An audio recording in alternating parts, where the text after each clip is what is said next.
아멘.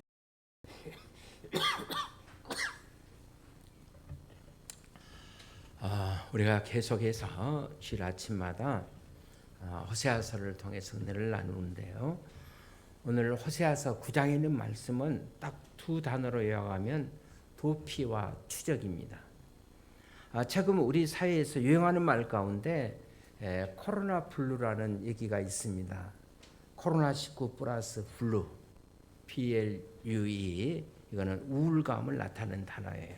그래서 코로나 시대에 사회적 거리두기가 소셜 디스턴스가 장기화되면서 사람들이 우울감 속에 빠져 헤매는 많은 사람들의 모습을 상징하는 단어가 블루라고 합니다. 오늘날 많은 사람들이 우울증에 빠져 삶을 살아가면서 우리에게 일어난 단순한 요구가 있다면 어디론가 피하고 싶고 어디론가 도망가고 싶다는 것입니다. 혹시 지구상에 코로나가 없는 자유로운 섬이 있다면 그런 섬에 가서 살고 싶다, 이런 생각을 할 수가 있어요. 그런가 하면 인생의 의욕을 잃어버리고 살아가면서 이렇게 살 바에야 차라리 이 세상을 떠나고 싶다, 이런 생각을 하신 분도 있을 것입니다. 그런데 이런 도피의식, 이것은 사실은 타락된 죄인들의 양상이라고 오늘 성경 본문은 그렇게 얘기합니다. 인간의 타락장이라고 할 수 있는 창세기 3장에 보시면 처음 사람 아담이 타락하고 나서 제일 먼저 취한 행동이 뭐였죠? 도망가는 거였어요. 하나님으로부터 떠나는 겁니다.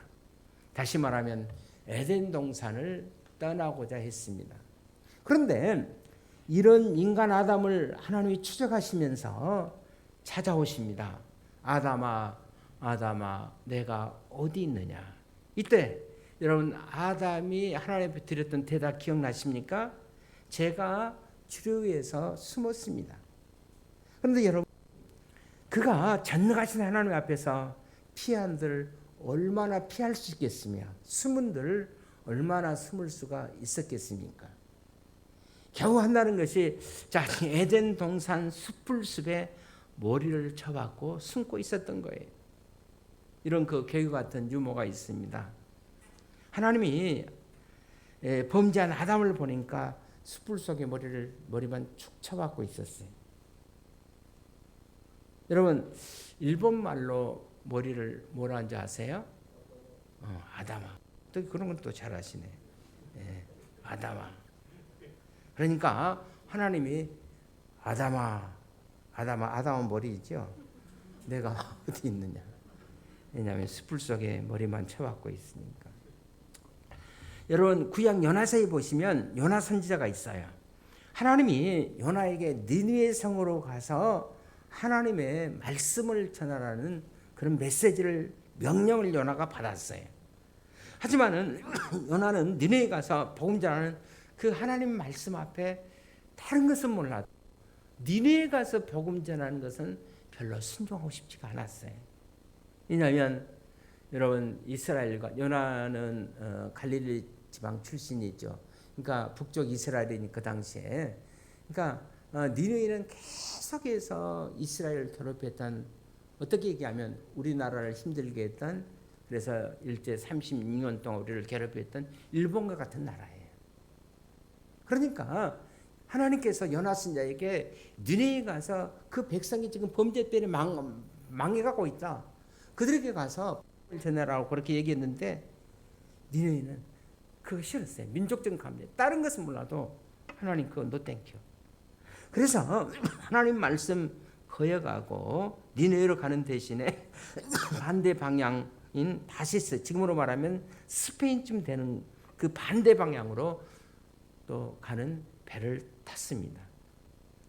그는 배를 타자마자 아무도 보이지 않는 배 밑창으로 내려가서 잠을 청하는 거예요.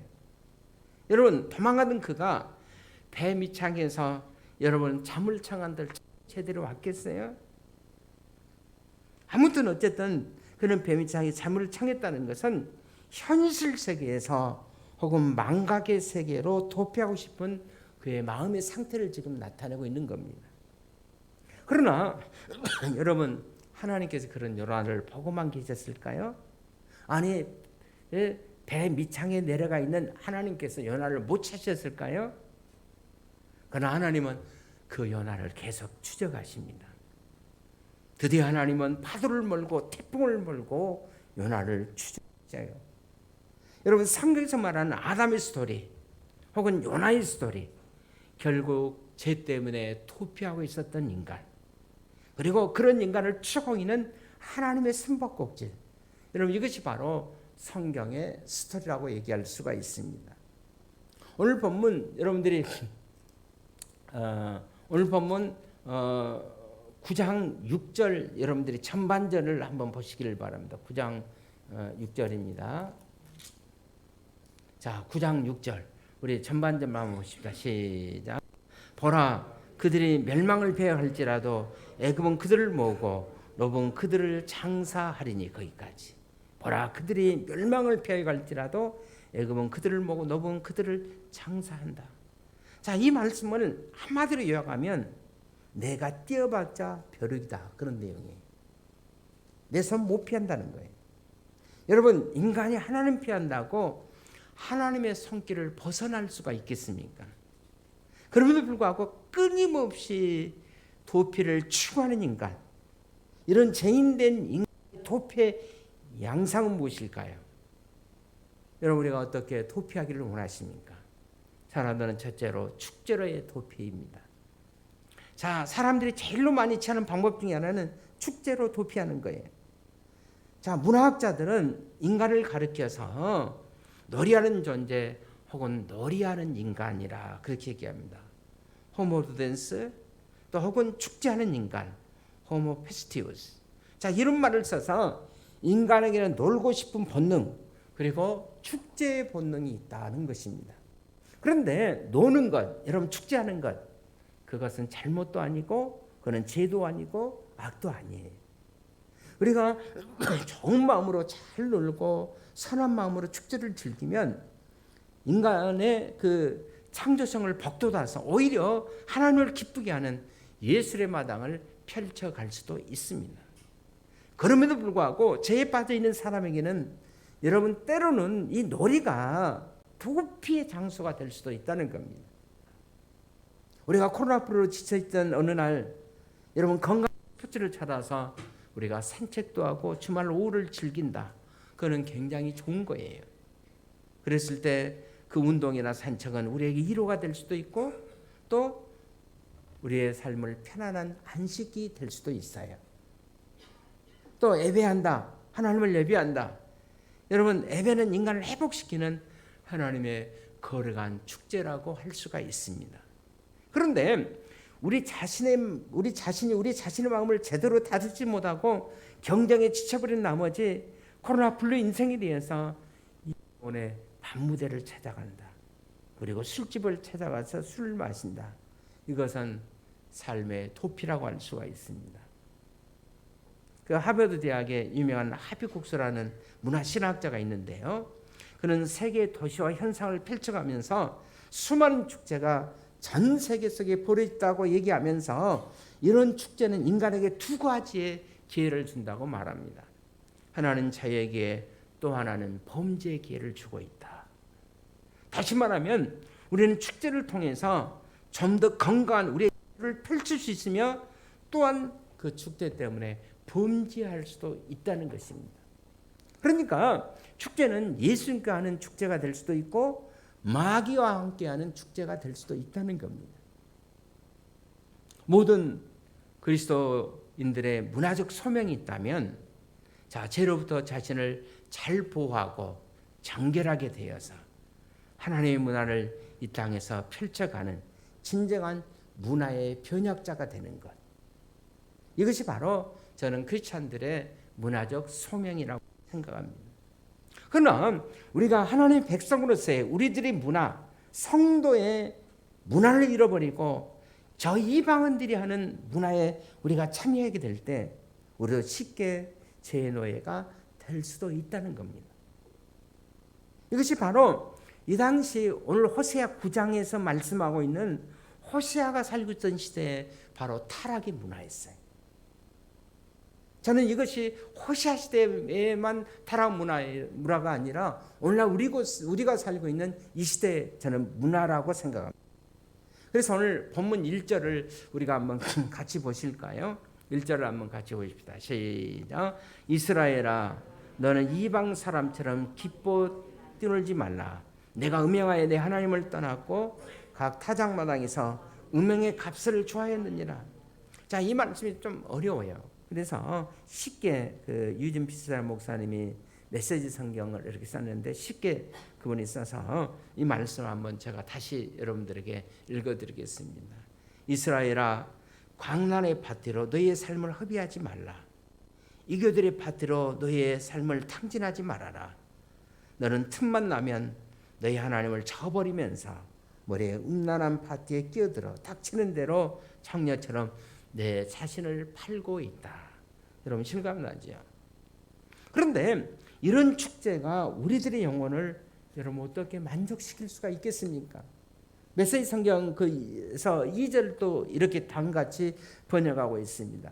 그 파티 음식은 아무리 먹어도 너의 배를 채우지 못하고 결국은 덤보다 더 깨지게 할 것이다.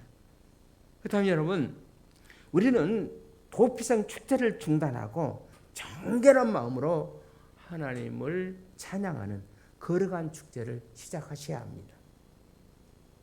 우리는 서울역그 시청 앞에서 성소수자들이 동성애 축제, 여러분 혹시 보셨는가 모르겠습니다. 막 옷도 막 거의 부분적으로만 좀 가리고 동성애 축제. 여러분 그런 것들만 우리가 중단시키는 것으로만 해서는 만들기서는 안 됩니다. 바로 그 광장에서 훨씬 더 우리는 더 고상하고 모든 사람들이 경탄할 수 있는 거룩하고 아름다운 믿음의 축제를 우리가 저는 펼쳐갈 수 있어야 된다고 생각합니다. 이런 제한 없이 우리가 세상의 축제에 휩쓸려 가는 것, 그것은 도피예요. 도피. 우리가 코로나 플루 같은 우울감을 체험할 때 또 하나의 사람들의 도피 양식은 역사적 교훈을 망각하고 살아간다는 겁니다. 자, 우리는 이런 불우 어리석은 시대도 여전히 종교적인 축제에만 참여하고 물론 예배에도 참여하고 있어요. 중요한 것은 이런 축제의 역사적 의미를 망각해버리면 그 축제도 심지어는 예배까지도 우리가 도피의 마당이 될 수가 있다는 거예요. 5절에 있는 말씀 우리 한번 같이 보실까요? 시작. 너희는 명절날과 여호와의 절기의 날에 무엇을 하겠느냐? 자, 명절날과 여호와의 절기의 날에 무엇을 하겠느냐? 자, 우리가 조금 있으면 8.15 우리에게 강복절이 다가옵니다. 여러분, 강복절의 의미를 모른 채 모여서 벌이는 행사, 여러분 무슨 의미가 있겠어요? 또 조금 있으면 이제 6.25가 다가옵니다. 그 의미를 모른 채 그 행사에 참여하는 거, 그럼 무슨 의미가 있겠어요? 자, 우리 그리스도인들이 있어서 조금 있으면 이제 부활절이 다가오는데 사망의 권세를 깨뜨리시고 부활하시고 살아계시는 그 주님의 생명을 체험하지 못한 채 맞이하는 부활절, 무슨 의미가 있겠어요? 이 땅에 육신의 몸을 입고 있는 진정한 성육신의 의미를 망각한 채 성탄절에 선물만 주고받는 것, 그거 무슨 의미가 있겠어요? 여러분, 과거에 이스라엘 백성들의 삶으로 돌아가 다시 생각해 보시기를 바랍니다. 하나님이 자기 백성들을 살려내기 위해서 은혜의 배로로 애굽 땅에서 심판 대신에 그들을 구원하려고 하는 유월절이라는 절기를 허락해 주셨어요. 새 생명을 얻은 구원 얻은 기적의 유월절, 그 은혜를 망각한다면, 그래서 유월절 행사를 무슨 의미가 있겠어요? 광야에서 신실하게 그 백성들에게 때로는 먹을 것을 공급해 주시고 마실 것을 주시고 그들의 발걸음을 낮에는 구름 기둥으로 밤에는 구름 기둥으로 인도하시던 그 하나님에 대한 감사를 망각한 여러분 장막절, 초막절, 그것을 잃어버린다면 그 절기를 지킨들 무슨 의미가 있겠습니까? 우리가 이런 진정한 의미와 내용을 잃어버린 채 기념행사에 참여한다면 그런 행사 의식도 다시 말하면 도피가 될 수가 있다는 겁니다. 오늘 성경의 본문에 보면 우리가 옛날 유월절의 교훈을 물어보는 자손들에게 이렇게 가르치라는 말씀이 출애굽기 12장 26절 27절에 나옵니다. 우리 한번 같이 보실까요? 시작. 이에 너희 자녀가 묻기를 이 애식이 무슨 뜻이냐 하거든 너희는 27절입니다. 너희는 이르기를 이는 여호와의 유월절의 제사라. 여호와께서 애굽 사람에게 재앙을 내리실 때 애굽에 있는 이스라엘 자손의 집을 넘으사 우리의 집을 구원하시느니라 하라. 그러니까 이런 유월절 의미를 잘 후손들이 가르쳐 줘야지 그거를 모르고 유월절의 행사를 하면 그 무슨 의미가 있겠냐는 거예요. 또 요수아서 4장 6절에서부터 7절을 우리 한번 보십시다. 또 이렇게 기록하고 있어요. 자, 이것이 같이 봅니다. 시작. 이것이 너희 중에 표징이 되리라. 후일에 너희 자손들이 물어 이르되 이 돌들이 무슨 뜻이냐 하거든. 7절 시작. 그들에게 이르기를 요단물이 여호와의 언약궤 앞에서 끊어나니 언약궤가 요단을 건널 때 요단물이 끊어졌으므로 이 돌들이 이스라엘 자손들에게 영원히 기념이 되리라 하라 하니라. 그러니까 이스라엘 백성들이 요단강을 건너가서 가나안 땅에 도달하고자 12지파를 대표하는 12사람의 어깨에 각각 돌들을 매게 하셨어요. 그리고 나중에 그걸로 이제 돌로 기념탑을 만들게 했습니다. 그리고 백성들을 구원하고 요단강을 건너게 한 하나님의 은혜를 증거하는 이제 기념탑이 세워졌어요. 자, 이런 일을 알면 우리 후손들이 이것이 뭐냐고 묻거든. 이 탑이 뭐냐고 묻거든. 오늘 본문 6절 7절의 말씀으로 설명해 줘야 된다는 거예요. 그러면 자손들이 그때 하나님께서 요단강을 그렇게 건너게 하셨구나. 그래서 후손들이 은혜가 되지 않겠냐는 거예요. 만약 그 의미를 잃어버린 12개의 돌, 그 탑 그냥 이건 돌로 맞는 거야. 우리 선배들이 우리 조상들이 그건 맞는 거야. 그렇게 설명하는데 무슨 의미가 있냐는 거예요. 우리는 12개의 돌이 것이 아니라 그 12개의 돌로 둘러싼 하나님의 역사의 레슨, 그것이 무엇보다도 중요하다는 겁니다. 그러므로 우리의 기념, 우리의 의식, 우리의 축제가 정말 회복이 되려면 역사적 의미를 가슴에 담고 우리가 그 자리에 참여할 때 축제는 진정한 축제가 될 수가 있다는 겁니다. 그렇지 않으면 의식만 가지고 참여하는 것, 그것은 하나의 도피라는 거예요. 자, 우리가 코로나 블루 우울감을 체험할 때 하나 또 도피하는 형식이 있어요. 모든 것을 지도자에게만 책임을 전가한다는 겁니다. 자, 모든 것을 지도자에게 책임을 전가하는 도피. 자, 하나님의 백성들이 죄로부터 도피할 때 가장 분명한 모습은 모든 책임은 지도자에게 전가한다는 거예요. 우리가 지금 이렇게 힘들게 사는 것 내가 잘못한 것이 아니라 지도자 때문에. 그것이 지도자가 정책 지도자일 수도 있고 때로는 회사의 사장이 될 수도 있고 때로는 종교적인 교회의 지도자가 될 수도 있다는 겁니다. 자, 오늘 본문에는 그런 종교자의 지도자들의 모습이 등장해요. 7절을 한번 같이 보실까요? 시작. 형벌의 날이 이르렀고 봉의 날이 온 것을 이스라엘이 알지라. 선지자가 어리석었고 신의 감동하는 자가 미쳤나니 내 제약이 많고 내 원한이 큼이라. 좀 어려운 말씀이죠. 자, 7절의 말씀이 이거예요. 형벌의 날이 이르렀고 봉의 날이 온 것을 이스라엘이 아는데 선지자가 어리석었고 신의 감동하는 자가 미쳤다는 거예요. 이는 내 제약이 많고 내 원한이 큼이라. 지금 너희가 공경에 처한 것은 너희 죄 때문이라는 거예요. 너희들이 미친아이 같이 선동하는 저 선자 때문이 아니라 바로 너희 죄 때문이라고 지금 말씀하고 있는 내용입니다. 자, 이어지는 그 메시지 성경에 보니까 이 뜻을 좀 더 쉽게 해석해 놓았더라고요. 그 예언자는 지금 하나님의 명령을 받아서 일을 하며 지금 에브라임을 보살피고 있다.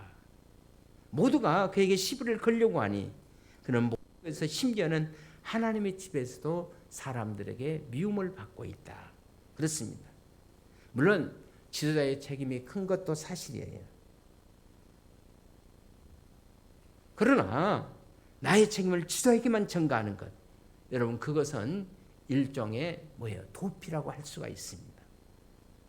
우리나라 1990년 초에 그 캐톨릭이 시작하는 매우 중요한 운동 중에 하나로 여러분들이 다 기억하실 거예요. 네타시오라는 그런 운동이 있었습니다. 우리 사회가 서로 책임을 미루고 아무도 우리 현실에 책임을 지지 않으려는 그런 안타까움을 보고 그 심수한 추경에 의해서 시작된 운동이었습니다. 그래서 자동차 맨 뒤에다가 다 네타시오, 특히 캐톨릭 교인들이 다 붙이고 다녔어요. 근데 그 운동이 오래가지는 못했어요. 그러나 사람들의 마음속에 사실은 깊은 울림이 있었던 것도 사실입니다. 저는 이것이 매우 성경적인 운동이었다 그렇게 생각합니다. 마태복음 7장 7절 보면 어찌하여 형제의 눈 속에 있는 티를 보고 내 눈 속에 있는 틀보는 깨닫지 못하느냐.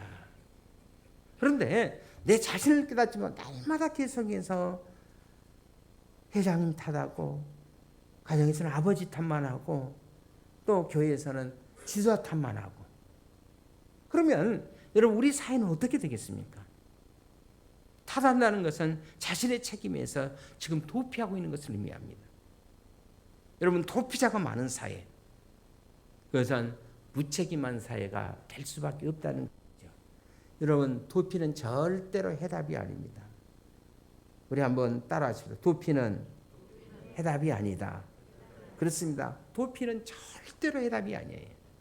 하나님은 그 증거로 도피하는 자들에게 싱글이 아니라 더 어려운 길로 하라간다고 말을 합니다. 그 어려운 길을 걸으면서 장애물을 경험하면서 깨달으라고. 내가 잘못된 길을 가고 있으면 그래서 내가 그거를 주시하고 있다고 말합니다. 오늘 본문 9장 19절이 바로 그 말씀이에요. 19절로 한번 같이 봅시다. 시작. 그들이 듣지 아니하므로 내 하나님이 그들을 버리시리니 그들이 여러 나라 가운데 떠도는 자가 되리라. 자, 그들이 지금 방황하고 그들이 떠드는 것을 지금 하나님이 추적하고 있다는 거예요. 물론 그것이 그들이 떠돌아다닌다고 해서 끝난 것이 아닙니다. 여러분 이스라엘 백성들이 광야의 방황이 마지막이 아니에요.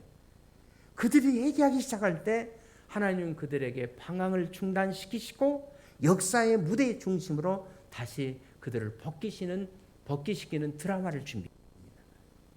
그러므로 여러분 도피와 추적에 이 악순환의 사슬을 끊는 것, 이것은 얼마 전에 말씀드린 대로 내 탓이오라고 회개하는 그것이 무엇보다 중요해요. 여러분 요나의 사건을 다시 한번 생각해 보시길 바랍니다. 요나가 이제 도망을 갑니다. 하나님은 큰 바람과 큰 폭풍으로 도망가는 요나를 추적하시고 요나를 이제 붙잡으세요. 그리고 어떻게 하십니까? 배가 풍랑 만나는 원인을 알아보기 위해서 이제 제비 뽑기를 했죠. 누가 뽑힙니까? 요나가 접니다요. 성경에 보면 요나가 제비에 뽑히니라 그랬어요. 성경에 보시면 이번에는 요나가 다른 사람 탓을 하지 않아요. 정직하게 자기에 직면합니다. 그래서 요나서 1장 12절은 이렇게 기록합니다. 너는 일어나 저 큰 성읍 니느웨에 가서 그 사람을 향하여 그 악독이 내 앞에 상달됐음이라 하시니라 그랬어요. 이렇게 니느웨에 가서 복음을 전하라고 했지만은 불순종해서 도망가다가 지금 이 사건이 생긴 거거든요. 그래서 이것이 요나의 고백입니다. 그래서 요나는 이렇게 얘기합니다. 이 큰 폭풍을 만난 것이 다 내 탓입니다. 나 때문입니다. 이렇게 고백합니다.